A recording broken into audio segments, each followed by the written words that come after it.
Sir सबसे पहले तो कॉन्ग्रेचुलेशन। राम भजन जिंदाबाद फिल्म का नाम अपने आप में सुनने से ऐसा लगता है कि एक धार्मिक नाम है। नाम सुनने से जैसा कि मुझे लग रहा है, आपसे जानना चाहेंगे कि फिल्म किस तरह की होगी, क्या कुछ दर्शाएगी फिल्म लोगों के बीच में। ये बेटा कटाक्ष, सामाजिक कटाक्ष। और जैसे जाने भी दो यारो थी, वो कटाक्ष थी। लेकिन माला माल वीकली या प्रियदर्शन जी की दूसरी फिल्में, अच्छा मजाक होता है उसमें, अच्छा ह्यूमर होता है, साफ सुथरा ह्यूमर होता है, लेकिन शिक्षाप्रद नहीं होती वो फिल्में। ये इसीलिए मैं इसको कह रहा हूँ कि ये कटाक्ष है कि सरकार बड़े अच्छे मन से, अच्छी भावना से बहुत अच्छी अच्छी योजनाएं बनाती है, और कैसे हम सब उसमें हर क्लास का आदमी शामिल होता है, और कैसे उसका दुरुपयोग हम करते हैं, कैसे उसको असफलता की तरफ धकेल देते हैं, इस बारे में है ये फिल्म।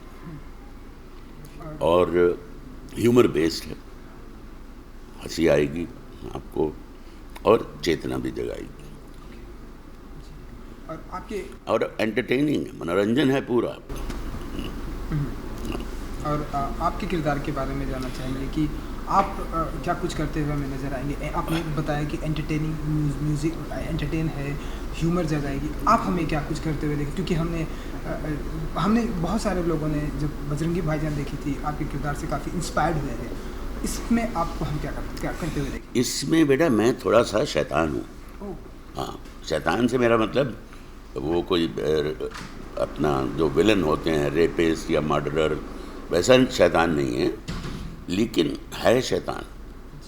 और वो भी इस घोटाले में शामिल है कि जो मिसयूज़ करते, भला करना चाहता है गरीब आदमी का, तो उस तरह से सज्जन है, गरीब आदमी को एक अच्छा आइडिया देता है, लेकिन कैसे उस आइडिया से जो बड़े बड़े लोग हैं उनको पता चलता जाता है और वो उसके हिस्सेदार बनते जाते हैं, और उस गरीब आदमी के हाथ कुछ नहीं आता। तो उस तरह से गलत ढंग में शैतान नहीं है, मंशा अच्छी है उसकी कि वो एक गरीब की मदद करना चाहता है, लेकिन जो मक्कार लोग हैं उनका मुकाबला नहीं कर पाता, उनके नमन हो जाता है, झुक जाता है। ये किरदार है और बड़ा बड़ा ह्यूमरस है जी। तो हम माने सर कि आज के टाइम पे भी गरीबों का जो है शोषण हो रहा है, या फिर इनके शोषण करने की कोशिश की जा रही है आपके फिल्म के जरिए, या रियल लाइफ में भी अगर हम बात करें, ऐसा हम माने या कि अभी भी हो रहा है ऐसा, या आपके फिल्म के जरिए ऐसा दिखाया जाएगा कि गरीबों का शोषण किया जा रहा है, गरीबों नहीं, ये फिल्म ये दिखाएगी कि हमारे देश में जो डिस्पैरिटी है वो बहुत बहुत बड़ी है। मतलब भिन्नता इतनी है कि भाई कोई तो बहुत ही अमीर है और कोई बहुत ही गरीब है, और सरकार जो अच्छी योजना बनाती है उसको कैसे लोग हाईजैक कर लेते हैं, जिसमें विधायक भी शामिल होता है, जिसमें पुलिस वाला भी शामिल होता है, जिसमें डॉक्टर भी शामिल होता है, जिसमें अन्य कर्मचारी भी शामिल होते हैं। तो ये दर्शाया गया कि उनसे हम कैसे बचाव करें, इस पे हमें सोचना है। और ये उन लोगों के लिए भी है जो ऐसा करते हैं कि भाई तुम एक गरीब आदमी को मार रहे हो, तो ज़रा सोचो। जी। सरकार की योजनाओं से हम याद आए कि हमने देखा कि सरकार ने पिछले महीनों में जितनी भी सारी योजनाएं लाई, या हम डीमोनेटाइजेशन की बात करें, ये जो योजना आई है, आप इसे कितना मानते हैं कि कितना ये सक्सेसफुल है, लोगों के लिए कितना ये सक्सेसफुल है, और करप्शन के लिए कितना लाभदायक होगा एज एन ह्यूमन बीइंग। मुझे तो लगता है कि ये बड़ी अच्छी मूव रही, लेकिन थोड़ी सी कच्ची तैयारी के साथ, क्योंकि पहले नोट छप जाते, मुझे लगता है हो सकता है कि सरकार को ये पता चल गया हो कि ये बात फैल गई है कुछ पार्टियों में या कुछ लोगों में कि ऐसा होने जा रहा है, तो इसके पहले कि उनकी तैयारी पूरी होती, उन्होंने डिक्लेयर कर दिया सडनली कि कल से ये नोट नहीं चलेंगे, ताकि वो लोग उसको अपने लाभ के लिए बचाव ना कर लें अपना। तो इसीलिए देखो अब देश में कितने करोड़ों जो ब्लैक मनी था वो बैंकों में आ गया है और उसका उन्हें हिसाब देना पड़ेगा। तकलीफ़ हो रही है लोगों को, ख़ासकर जो बेचारे छोटे लोग, छोटे क्या हम जैसे लोगों को भी, मतलब हमको अब लाइन में जाके मैं थोड़ी खड़ा रहूँगा यार, चलो मैं भेज सकता हूँ, अपने ड्राइवर को भेज सकता हूँ, ये वो मेरे पास कार्ड है तो मुझे असुविधा नहीं है। हाँ, चाय कॉफ़ी पीनी हो उसके लिए आपके पास थोड़ा पैसा होना चाहिए। तो हम जैसे लोगों को फ़र्क नहीं पड़ा है, जो बेचारे गरीब आदमी हैं जिनका बहुतों का तो बैंक अकाउंट भी नहीं है होगा, उनके लिए परेशानी ज़रूर है, लेकिन लंबे समय में ये परेशानी जो है लाभदायक होगी। इसीलिए भी कहीं कहीं बहुत बड़ा कोई विद्रोह नहीं हुआ है और ना ही किसी अपोजिशन पार्टी में ऐसा दम रहा है कि वो लोगों को इकट्ठा करके विद्रोह करवा दे। अगर ये मूव सही ना होती तो अपोजिशन तो शोर मचाता ना, वो तो बैंक को आग लगवा देता, लेकिन ऐसा नहीं हुआ है। और मोदी जी ने ये आश्वासन दिया है कि भाई मुझे 50 दिन दे दीजिए, 50 दिन हो जाएंगे और 10-12 दिन में, 15 दिन में, ठीक है। तो मुझे तो लगता है कि वो उनका मन जो है वो सही जगह पे है मोदी जी का, और वो देश में परिवर्तन लाना चाहते हैं और गरीबों के लिए योजनाएं बनाना चाहते हैं, गरीबी कम करना चाहते हैं, जो असमानता है उसको एक सही लेवल पे लाना चाहते हैं जी। ना। सर मैं फिल्म पर आना चाहूँगा। लेकिन कई बार क्या है कि देखिए, अब जैसे मोदी जी ने कहा कि भाई हम लोग बड़े कैरलेस हैं कि पढ़े लिखे लोग भी कार से जा रहे हैं, प्लास्टिक की बोतल से आपने कोल्ड ड्रिंक पिया, फेंक दिया, थूक दिया सड़क पे, पान थूक देते हैं हम कहीं भी, पान खाते हो भाई ठीक है उसका कोई, लेकिन पान थूकने के लिए काफ़ी जगह मिल जाएंगी आपको, दीवारों पे थूका हुआ होता है, सीढ़ियों पे थूका हुआ होता है। ये तो ये बात रही। म्यूनिसिपैलिटी को क्यों नहीं कहा जाता कि वो कचरा उठाएं? म्यूनिसिपैलिटी जो है वो कचरा, जो बड़े लोग हैं, पॉलिटिशियंस हैं, इंडस्ट्रियलिस्ट हैं, उनके मोहल्ले तो साफ रहते हैं। जो मध्यम वर्ग है, निम्न वर्ग है, झोपड़पट्टी है, झोपड़पट्टी वाला कोई ऐसा नहीं है कि वो आपके सर पे बैठा हुआ है, वो आपका काम करता है। मुंबई में एक घर में 4-5 लोग काम करते हैं। एक झाड़ू वाली आएगी, वो आपका कचरा उठा के नीचे लेके जाएगी, न्यूज़पेपर वाला आएगा, दूध वाला आएगा, बाई आएगी बर्तन धोने, कुक होगा खाना बनाने के लिए। ये सब लोग जो हैं ये झोपड़पट्टियों में रहते हैं, तो उनको, वो तुम्हारी सेवा करते हैं भाई, उनके मोहल्ले को तुम साफ नहीं करोगे, वो कहाँ फेंकें कचरा? तो ये जो चीज़ है इस पे गौर करना चाहिए।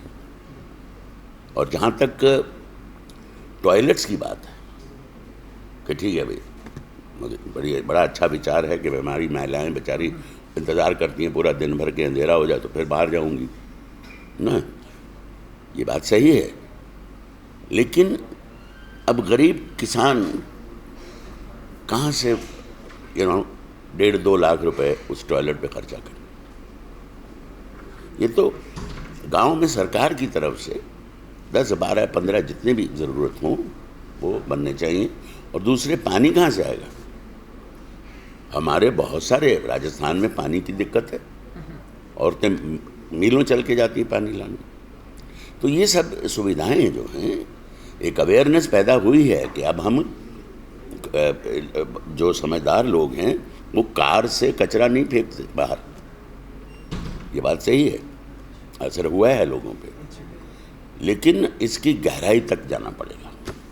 ये मैं उनकी आलोचना नहीं कर रहा हूँ, मैं उन्हें जागरूक कर रहा हूँ कि क्या क्या हमारी समस्याएं अनेक हैं, और उसमें सिर्फ मोदी जी पे छोड़ देना ये सही नहीं है। हम सबको उसमें, सबको मतलब आम जनता भी, सरकारी कर्मचारी भी, कलेक्टर भी, पंचायत का सरपंच भी। अगर किसान आत्महत्या करता है, सरपंच की क्या जिम्मेदारी है? पंचायती राज बना हुआ है हमारे यहाँ बहुत सालों से, और पंचायत के लिए एक फंड है जो कलेक्टर के पास होता है। ये सरपंच की जिम्मेदारी नहीं है? कितना बड़ा होता है गांव में, कितने घर होते हैं? 50, 100 मैक्सिमम। वो पगड़ी पहन के घूमता रहता है बस। अरे भाई, तुम अपने लोगों का ध्यान रखो कि कौन किसकी ऐसी हालत हो रही है कि वो खुदकुशी कर लेगा। उनको जिम्मेदार ठहराना चाहिए, नहीं तो क्या फायदा बस, यू नो। जी, चलिए सर, हम आपके इस मैसेज को कोशिश करेंगे लोगों तक पहुंचाने की, क्योंकि सर आपने ट्यूबलाइट की बात, क्योंकि आपने टॉयलेट की बात की। हमने देखा कि सलमान खान और बीएमसी मिलकर जो है ट्यूबलाइट टॉयलेट जो है वो कर रहे हैं, मोबाइल टॉयलेट कर रहे हैं, क्योंकि जो लोग रोड पर जाते हैं या खुले में जो बैठ जाते हैं। तो इस इनिशिएटिव को लेकर, और खास करके सलमान खान को के इस इनिशिएटिव को लेकर क्या कहना चाहेंगे? आपके क्या थॉट है? भाई, मोबाइल टॉयलेट मेरे तो नहीं समझ में आ रहा। मोबाइल टॉयलेट सर, जैसे आपने बॉक्स टाइप्स देखा होगा कि जब लोग अगर रोड पे जाके बैठ जाते, तो इससे अच्छा आप उस मोबाइल टॉयलेट में चले जाएं, जो बॉक्स टाइप, उसके अंदर पानी। अच्छा, ऐसा नहीं कि कोई एक वैन घूम रही है पूरे शहर में? नहीं सर, वो नहीं ना, फिक्स करना है, फिक्स कर देंगे और वहाँ पर आप जाकर। तो मोबाइल क्यों कह रहे हैं? उसका नाम रखा है मोबाइल टॉयलेट। अच्छा, क्योंकि सुनने में तो ये लगता है कि मोबाइल मतलब 1 घंटा ये वर्षों मेरा खड़ा रहेगा, जिसको करना कर लो भाई, हैं, उसके बाद फिर वो अंधेरी में चला जाएगा। तो ये तो अब आपको थोड़ी पता है कब उसको आने वाली है। हाँ, वो जो हैं, जैसा हम शूटिंग्स में विदेश में यूज़ होते हैं, हाँ, तो वो एक बॉक्स, एक बड़े फ्रिज की तरह होता है, और वो रखा रहता है और उसको इस्तेमाल करते हैं। लेकिन सरकार ने पहले जो बनवाए थे, जूहू बीच पे बना हुआ था, तो उसमें पानी ही नहीं होता था, गंदा हो जाता था वो, फिर सड़ रहा है, मेंटेनेंस नहीं होती। तो मेंटेनेंस भी होना बहुत ज़रूरी है। जी, चलिए सर, इस प्रोजेक्ट के लिए तो सर आपको wish you all the best. आपका आने वाला जो प्रोजेक्ट है वो सलमान खान के साथ में ही है, ट्यूबलाइट। हमने पिछली 2 अंग्रेज़ी फिल्में भी आएंगी पिछले साल जो की हैं। ओवरऑल कैसा रहा एक्सपीरियंस है ट्यूबलाइट का, अगर आप मुझे कुछ बताना चाहें? ट्यूबलाइट की बात अपन बाद में करेंगे, अभी तो शूटिंग हो रही है। अच्छा, हाँ, अच्छा एक्सपीरियंस है, बहुत अच्छा एक्सपीरियंस, बहुत अच्छी बन रही है जी। और आपने अंग्रेजी फिल्मों का नाम, अगर नाम बताना चाहें तो? हाँ ज़रूर, नाम बताने में क्या है। एक तो है वॉइसरॉय हाउस, जो गुरिंदर चड्ढा, बड़ी मशहूर इंग्लैंड की डायरेक्टर है, जिसने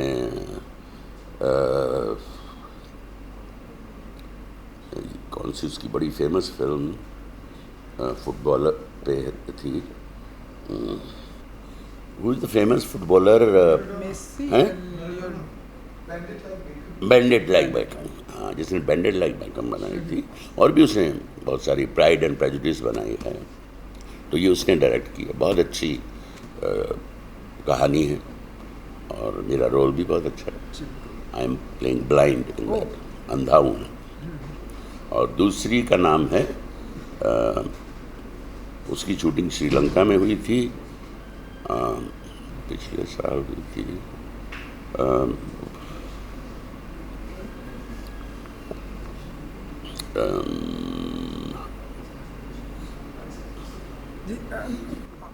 सोलर एक्लिप्स। Solar eclipse. चलिए sir, thank you so much and wish you all the best. Thank you sir.